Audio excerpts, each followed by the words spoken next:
that process, both Sean and myself and a number of other council officers have been quite deeply involved in the plan making, the spatial plan making for the region.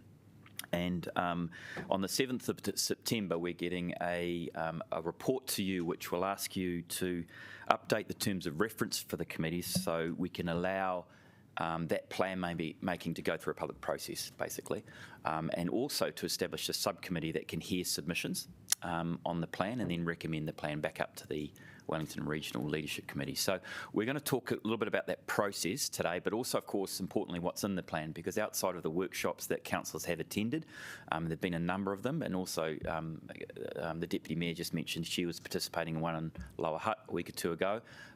We wanted to sort of explain to you the contents of what the plan's going to involve, and then, of course, the process in which we're going to follow to try to get the plan back to the Wellington Regional Leadership Committee and adopted.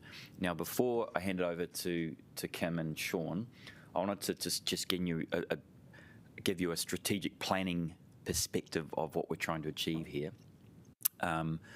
Spatial plans have long been used by planners to not only contextualise municipalities and cities in the region and the role they play, but also to help nations plan for infrastructure delivery, frankly. And the opportunity we have here, regardless of what's around the corner with the elections, is that we can, as a region, from a local government perspective, talking about growth and jobs and funding, we can have one story on one piece of paper for the region. Very, very powerful. Now, it's powerful for a number of things. You know, we all know how difficult it is to work with all the various ministries out there that deliver all the various services from central government to the community. Having one plan on a page in one place for a region, highlighting those key infrastructure opportunities and constraints, is very, very powerful for the Crown family of ministries. So the Crown as a collective supporting the region to grow and prosper. And so you can tell by the way I'm talking, I'm a big fan of spatial planning. I think it's quite an important task to undertake, no matter at what tier of government you're at. And I'm really kind of excited to be a part of this, but also to evolve it. It will change. We know there's RMA reforms around the corner, depending on what government gets re-elected, and this is an important strategic piece of work that the region is going to benefit on into the long run. So just wanted to make that point, and now I'll introduce and hand over to Kim, and Sean's here to help her as well. Thank you. Okay, so this presentation is in two parts. So as Liam said, the main point is to talk to you about the paper that you've got on the 7th of September, which is about updating the terms of reference and agreement for the Leadership Committee to sign off the draft future development strategy and the final and due hearings.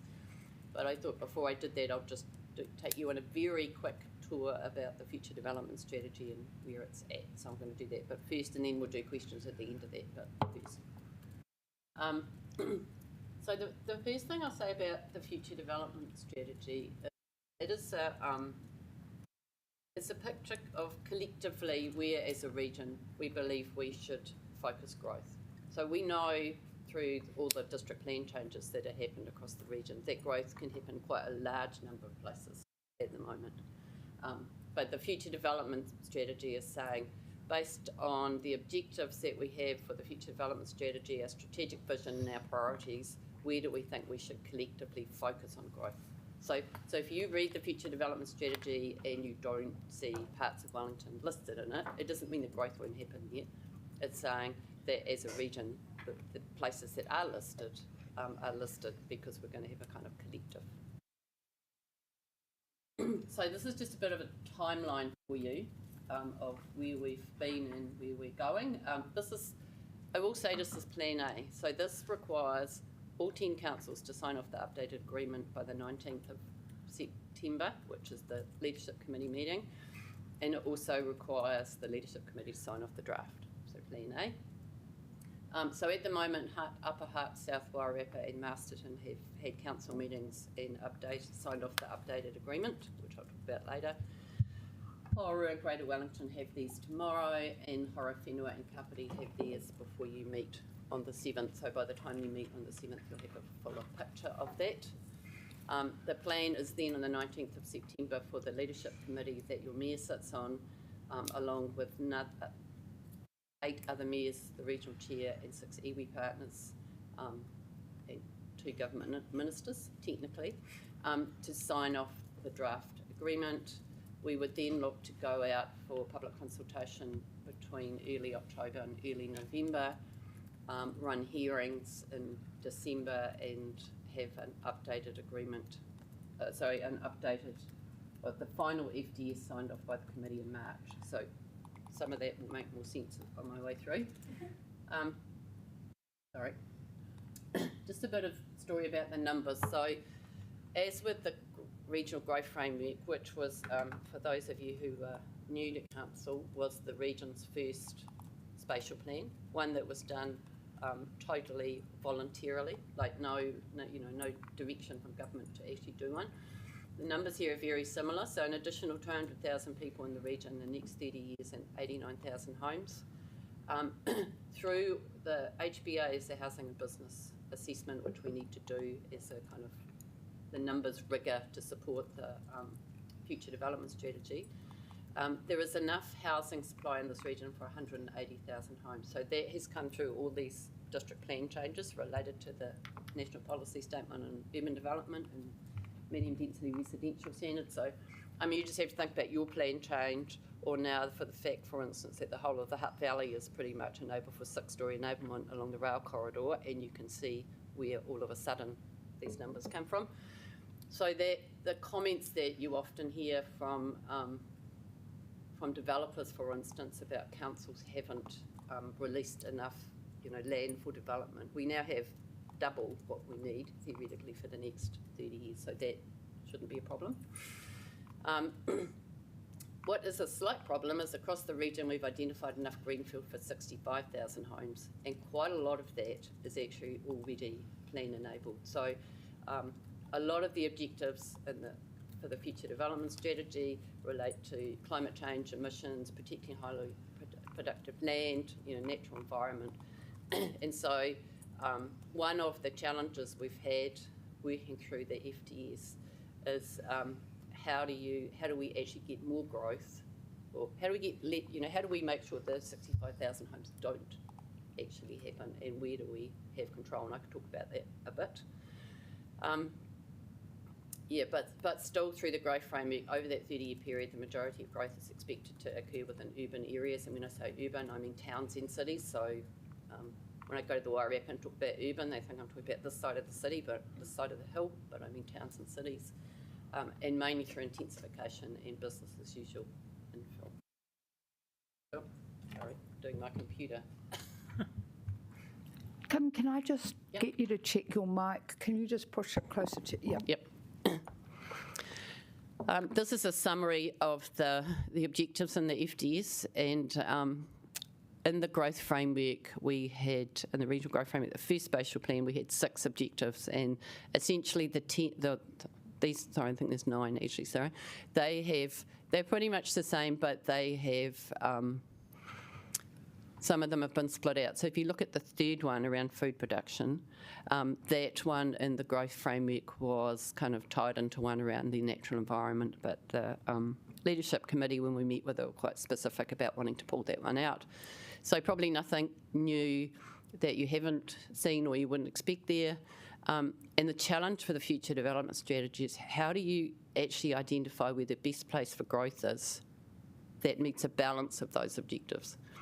So, some partners would have all of the intensification and, the Let's Keep Wellington Moving, the Riverlink corridor, because that's great for their zero carbon emissions, but actually that might not fit the kind of natural hazards profile, and others would have would highlight, other of those objectives. So the struggle again through the FDS has been about how we balance all of those.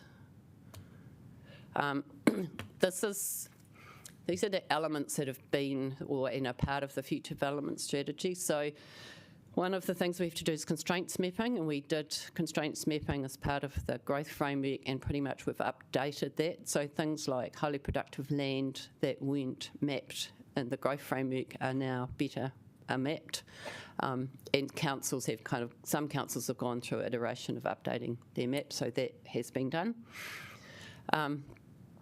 We've also produced a foundation document, and again, like in our first spatial plan, it pretty much just outlines facts and figures about the region that we rely on to develop the FDS.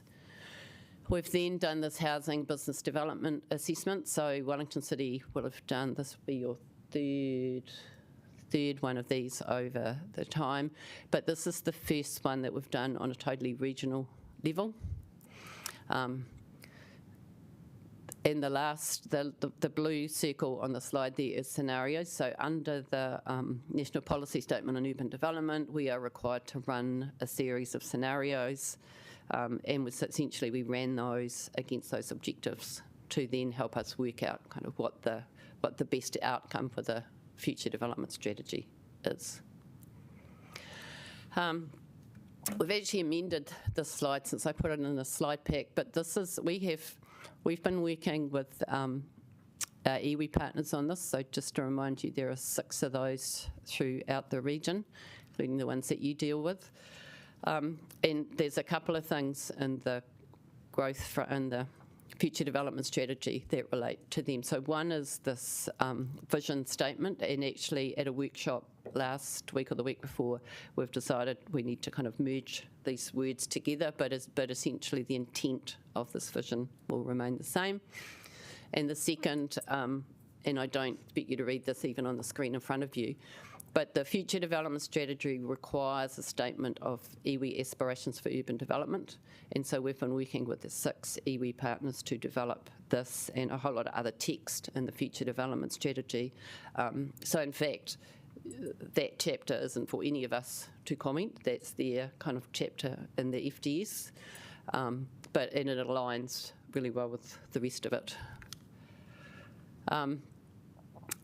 So then the future development strategy talks about, okay, well, what is our strategic direction? And in the document, it's more written in text than you see on the slide, but really highlights from a directional point of view the things we want to achieve. And one of the things I've just added into the draft that we're working on is the strategic direction is about envisaging the region that we want to leave the people that follow us. So the vision talks about being good ancestors.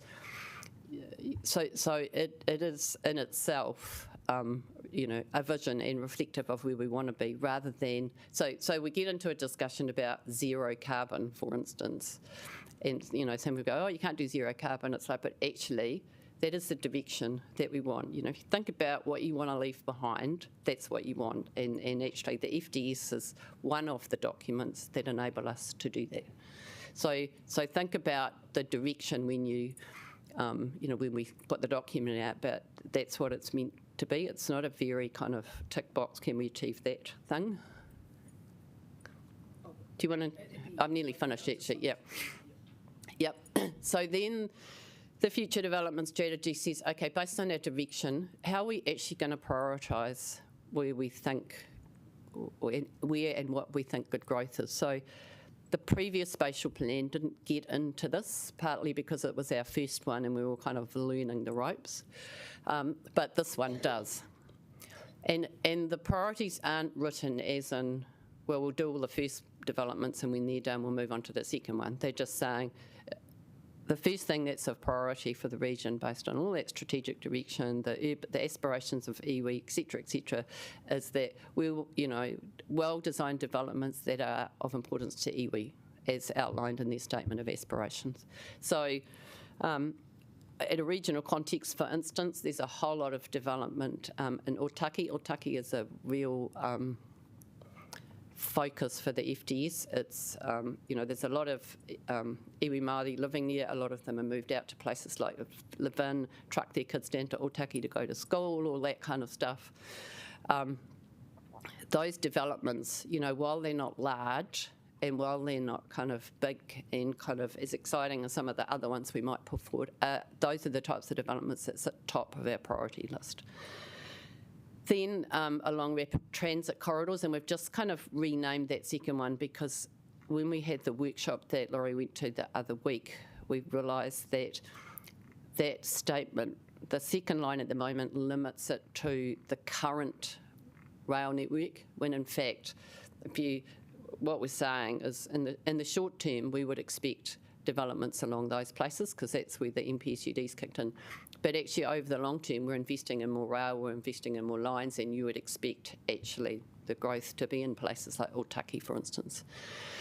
Then within what we call priority development areas, and the list including the Let's Get Wellington Moving, Courtney Place to Newtown corridor are on there. So those are areas within the region where we've already said we need to work together with central government and iwi to actually get these things moving. They're too complex to leave to councils to do themselves.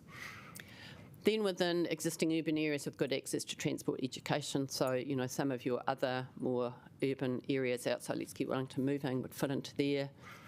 Then in existing rural towns, and then in greenfield that are well connected, can be easily serviced, etc. I'm not going to go through all of this, but this is really just to highlight in the future development strategy, there is a section on what does good development look like.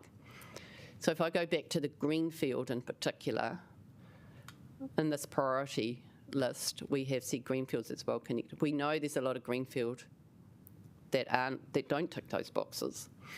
And what we say, so we're saying this list for any development, but in particular greenfield. So if you've got a greenfield, so if we take the Northern Growth Area in Paurua, for instance, how do we make sure that that greenfield, which is, in a process with Kaingaora and a whole, Ngāti Toa and a whole lot of other people, how do we make sure it achieves these things and doesn't look like we would typically think a greenfield is? So there's a section in the FDS on that. There is a whole series of maps. There will be a whole series of maps in the future development strategy, and at a regional level, very diagrammatic ones as well, and then a series of maps like this. So this is the Central West, and a set of commentary related to that your staff, so your staff and Paurua's staff, for instance, have written the commentary that relates to that. There's also a whole series of maps, and this is just to give you an example. In fact, the new map, updated map doesn't look like this. There's a whole lot of series of maps about infrastructure, because it's not only do we have to write about the future development strategy, but how are we actually going to implement it. This one reflects all the key projects in the long-term plans of councils, but there's a whole lot of transport maps, there's a whole lot of commentary about electricity in particular, because that's an issue region-wide. And that's the last one of my slides on the FDS, so perhaps I can stop there. Kia ora, Kim. Iona had a question to start with. So thank you. It's taken a long time to get some of that language in there. Could you just take us back to the objectives? I've got two questions. Yeah. So look, I'm want to be very cautious about just jumping straight to climate change. Climate change is a symptom of a much larger problem from my thing. So hopefully, yes, we do need to minimise human impact, but we also need to improve the quality of our natural environment. So is it now too late to have any impact on the way the words have been done? Yes. I'm looking at it because it's actually in front of me on my document, but I can't read it without my glasses. I can. So where we're at now is we're finalising the first draft to go to the senior staff tomorrow. So that's Liam and Anna in your organisation, and it won't be finalised for a while. So, I mean, the theme of what you said is in there.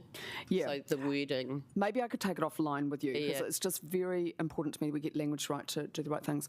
And then the other question I had was just around the proportions of which you think the kind of housing that people will be living in, like along the mass rapid transit in the green fields in the CBD, just to get a sort of a general feel for that. And will there also be spaces for people to work closer to home? Because I don't think it's desirable for lots of people to come into Wellington City, actually. Yes, perhaps if I do that one last. So the section in the document around strategic direction talks about, can't actually see the words on there, but just talk about local employment, like good local employment opportunities, and wasn't written from the don't want everyone to come to Wellington, but was written from the, people living close and working closer to,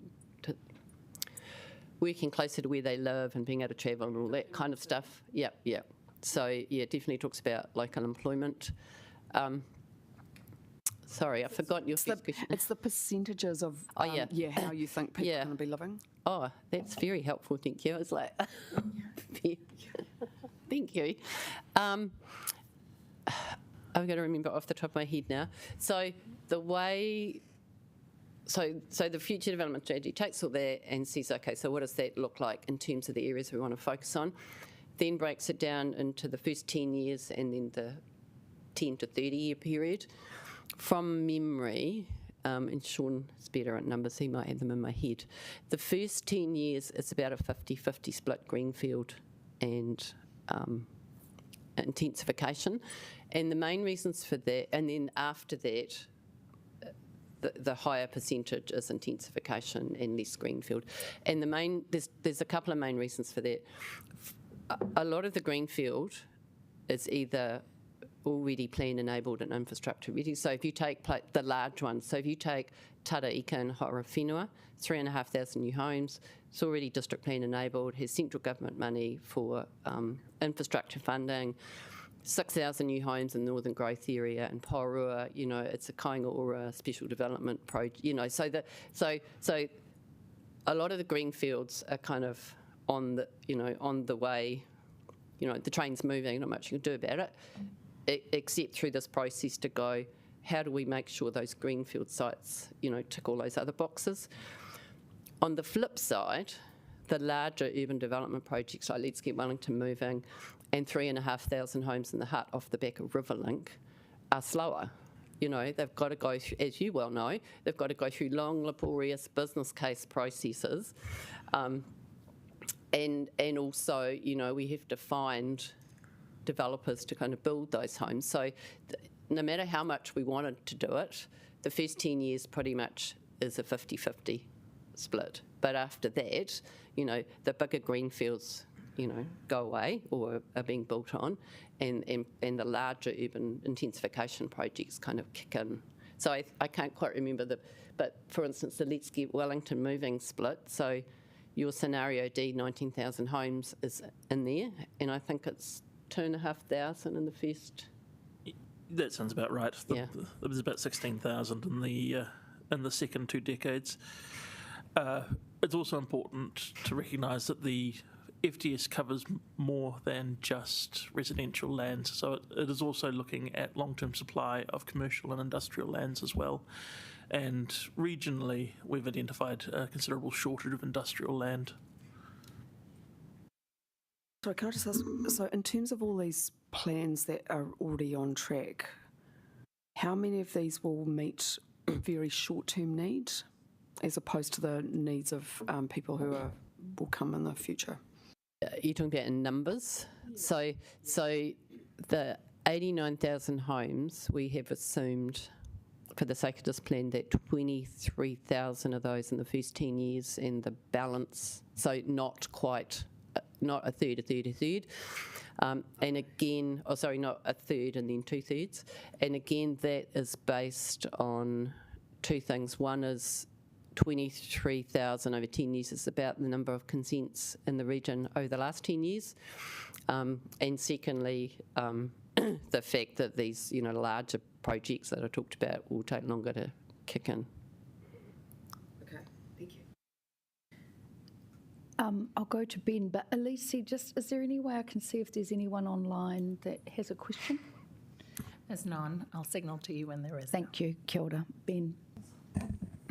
Probably more for you, Liam, but what does a prioritised development actually mean for Wellington City Council? Like, is it a district plan change, or, just in the practicalities of our institution, how does it end up?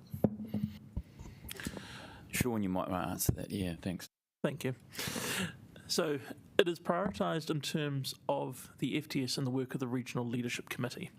So for Let's Get Wellington Moving, that's considered a prioritised development because of the amount of investment that's going into unlocking that. What that looks like in terms of processes is the business case to build the infrastructure to unlock that growth, and then subsequent planning framework changes to then enable the regulatory environment for that growth to occur. So think of it as your next district plan.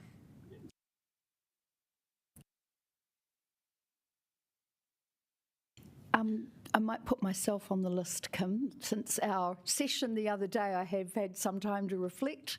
One of the questions, just how is this working with our regional economic development strategy, and what is the importance of that economic development strategy in alignment with this? Yep. So fortunately, I'm doing both of those bits a week, so great. that's handy. Handy. So this being the 30-year regional spatial plan, so if you go back to the strategic direction, for instance, where we talk about the stuff that's on the page on the slide at the moment, but also the wanting more local employment. So in a hierarchy of documents, this would come first, and then the regional economic development plan. We're actually looking at doing a refresh of the regional economic development plan by June next year. So that would take this document into account. But probably the key thing moving forward that would be different, going to what Sean said before, is through doing that housing and business assessment work. It was identified that in the region we're short on industrial land. So if you know the Seaview, Gracefield, Mawera area, essentially the data says that we're short about 2 of those, an area twice the size of that across the region. So one of the projects that is listed in the FDS that's actually we're just about to start is a piece of work around industrial parks / industrial land. And it's actually taking a wide definition of industrial land. So, not necessarily district plan version. So if you take the regional economic development strategy, it identifies all these categories of, we want to focus growth. Think about the film sector, what industrial land, if you like, might the film sector need going forward. You think about the food and beverage sector and what's happening with kind of zero carbon supply chains from people like Nestle and all that kind of stuff. What does that mean for industrial land, for instance, for the Wairarapa and Horowhenua? So they are connected like that. So critical alignment still. Yep. Yeah. Okay. Next question was around, and we were having a discussion about this in Wellington. If we're proposing 19,000 homes down approximately 1 kilometre, a bit more? Yes, quite a bit more than 1 kilometre. Well, let's say 2 kilometres? Probably closer to 7 or 8. 7 or 8 kilometres. Okay, thank you. But I guess that to get that amount of homes into that amount of space, but if I were in Carterton and I had the choice, so although we're saying homes, so for example, 3,500 in the Horowhenua, it's the size of those homes that I may be able to build should I be in Levin versus what I am building in inner city Wellington. So how do we account for that, and what are the impact on the resources and land when we're spreading like that? How are we going to manage that spread? Actually, does it have a technical term, Sean? Urban sprawl. Yeah. We'll just leave it there. Yeah. Okay. Yeah. So we tend to talk in household units. So that is just the quantity. So whether those household units occupy 1 hectare and are piled up in apartments, or whether they occupy 9 hectares in large mansionettes. The FDS doesn't particularly distinguish between those. What it does do, though, is identify areas like Taraika, which are part of our inevitable future, given they're all consented and they're funded. And then it begins to identify over the next 30 years what is coming down the pipeline effectively. What that then does is signal to the utilities and infrastructure providers where investment should go, and that's its primary function. The other thing I would point out is that this won't be the final FDS you do. That's a statutory document, and it will be redone, I think, every 3 years ahead of your long-term planning processes. That's enough to make a good councillor rethink a few things, isn't it? Thank you for the reminder that we're live streaming. Kim, I think that's all on our question list. Can we go back to you for the second part of your presentation, please? Oh, sorry. Okay, so on the 7th of September, you were going to get the same paper that all 10 councils in the region and part of the Leadership Committee are considering. So just by way of background, so because the Leadership Committee is a joint committee under the Local Government Act, it has to have an agreement in terms of reference that all the councils adopt. You, along with other councils, adopted the first one in early 2021. Unfortunately, when we wrote that one, we said that the Leadership Committee was responsible for the regional growth framework and regional economic development. Well, so now we're not doing the growth framework anymore, and the legal beavers say, sorry, you have to update the agreement because at the moment the agreement doesn't enable the Leadership Committee to sign off a draft FDS or a final or do hearings. So when we do the draft and the final FDS, we have to follow the special consultative procedure, so the same one you follow for your long-term plans, and that slide is just a reminder of all the things that we have to do, including, you know, having a draft, doing hearings, giving people opportunity to be heard, and approving the final.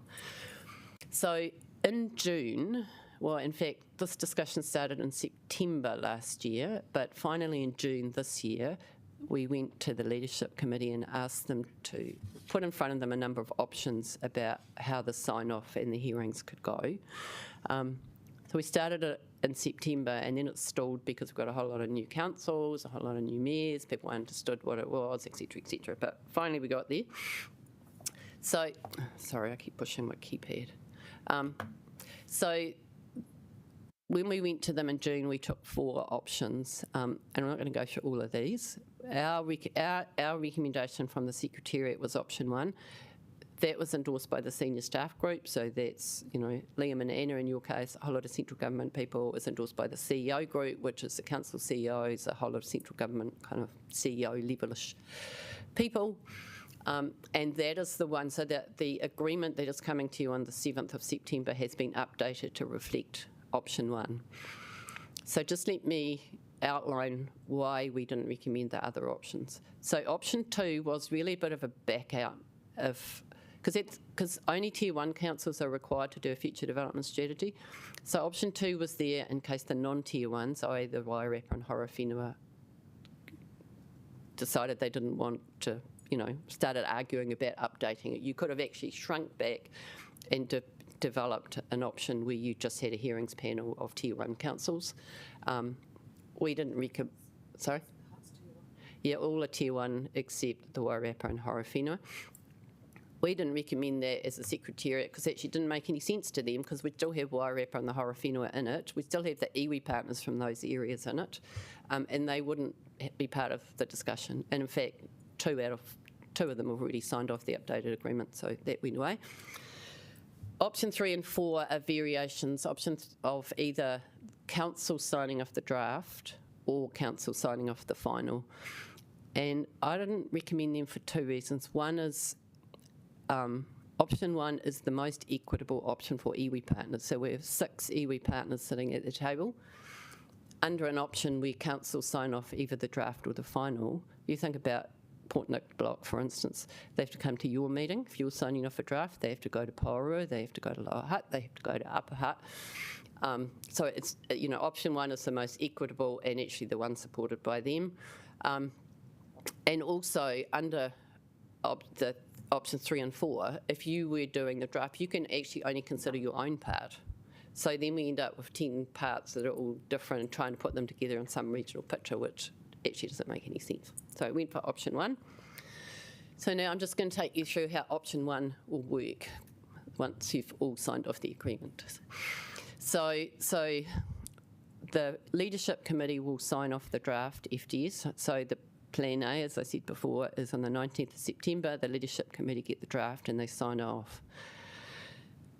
Before it gets to the leadership committee, so your senior staff will get first of all, people like Sean and other staff have been busy writing the thing. So a lot of content has been written by you and other council staff, totally reflects all your strategic direction around let's get Wellington moving, climate change, emissions, everything else. But now we're kind of going through the sign-off process. So the senior staff get it tomorrow for a meeting next Wednesday. They'll give us feedback.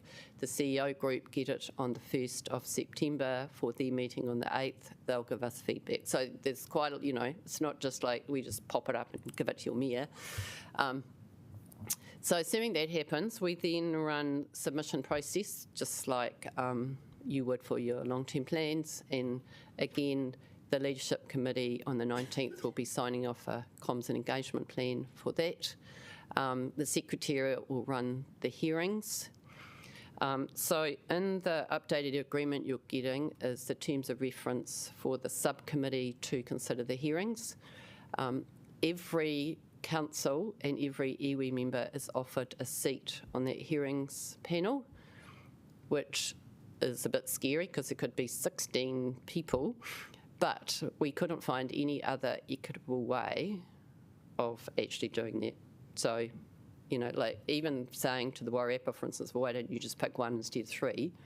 So everyone is given an equal chance.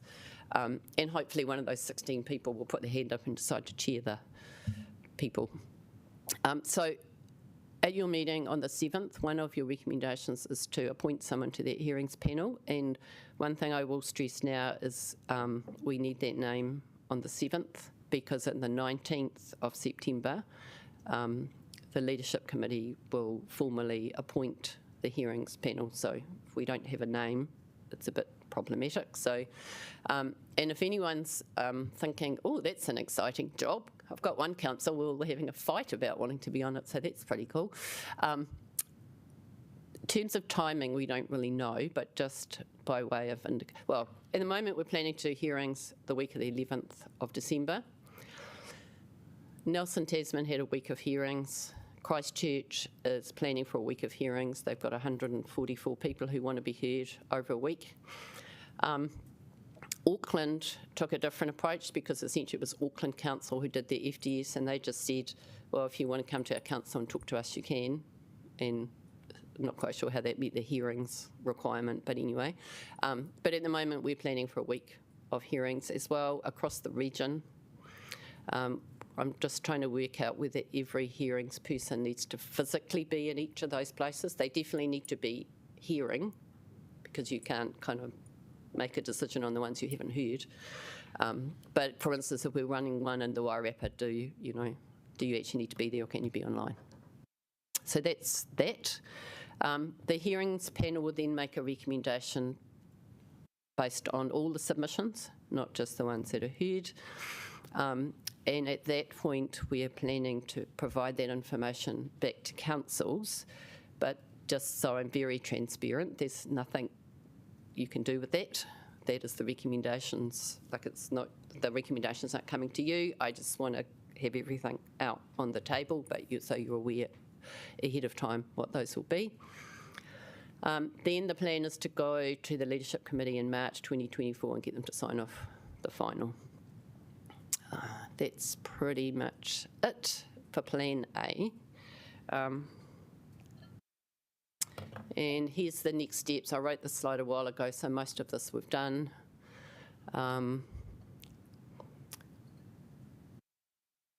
Yeah, so most of that I've kind of covered. We've updated the agreement. CE's all signed off the updated agreement.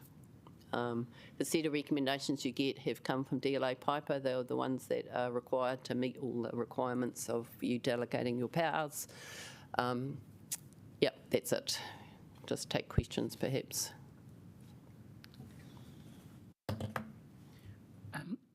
Sorry, we had a question from Councillor Randall online. Kia ora, Councillor Randall. Would you like to bring your question to us? No, it was about it doesn't matter. I'll waive my question. Thanks. Thank you. Kia ora, Iona. Thank you for the thought that you've put into this. And I can see the logistical issues, but does it really undermine local decision making, which is what local government is about? Because it's going to have, like with all of our regional committees, you get people who've got very small populations having disproportionate influence on what happens, particularly in Wellington City, which has got its biggest population. I might give two answers to that, and then you've probably got an answer as well. So first thing I would say is that FDS, my view, incorporates a lot of local decision making that's already been made. So, you know, a lot of your kind of strategic plans about things and the decisions that have been made about Let's Get Wellington Moving, for instance, are reflected in the FDS. There's nothing in the, as a ratepayer, there's nothing in the FDS, you know, that hasn't, that, you know, that we or your staff have made up that I don't think has already been through some process. And the second is, of course, when the engagement process is an opportunity for people again to have their say. But Liam might have. Oh, no, I think that's what I was going to say as well. I mean, I think where Iona's angling at is when it comes before the committee for adoption, what does, I mean, it's up to the chair really, isn't it? And the committee as such to vote any changes to the plan post-consultation. Perhaps talk through how that works, or... Liam, don't speak for me. No, it's the whole process, which is, and I know obviously this has been a long running stream through this whole debate, and I guess just giving, and look, and I don't feel a need to get involved in what the Wairarapa is doing, to be honest. It's not really, I don't consider it my business. So it is just right through the process about how to give that influence. Now look, it's good as long as everything has been signed off. That does, I think, help. But this is supposed to be a whole of region thing. And to be honest, most people are not going to bother submitting on this probably. It will seem too academic and too complex. We've been having that discussion about, will we get 12 submissions because it's so regional, or will someone kind of get on a bandwagon? The other thing I will say, if it's any comfort, is if through the submission process, for argument's sake, a whole lot of, you know, other people outside the Wellington City kind of went, oh, no, we want Wellington to look like that, you know, or the other way around. You know, if the FDS is fundamentally different than the draft, it's a bit like your long-term plan, then actually we need to go back again. Because, you know, you can't kind of, I'm exaggerating here, but, you know, if we had an FDS, you know, that is more focused on growth around transport corridors and, you know, trying to not encourage too much greenfield, and then all the submissions were the opposite, and wanted, you know, a greenfield, then we have to start again. So I think, you know, there should be some comfort, and that's what the Secretariat would be recommending, that if it's, you know, if, yep. Kia ora, Ben. Just practical implications if our appointee doesn't make all the hearings, because I know that week is usually pretty brutal. It's it's a busy week, and I'm just worried that might not be a commitment a councillor here would be able to make.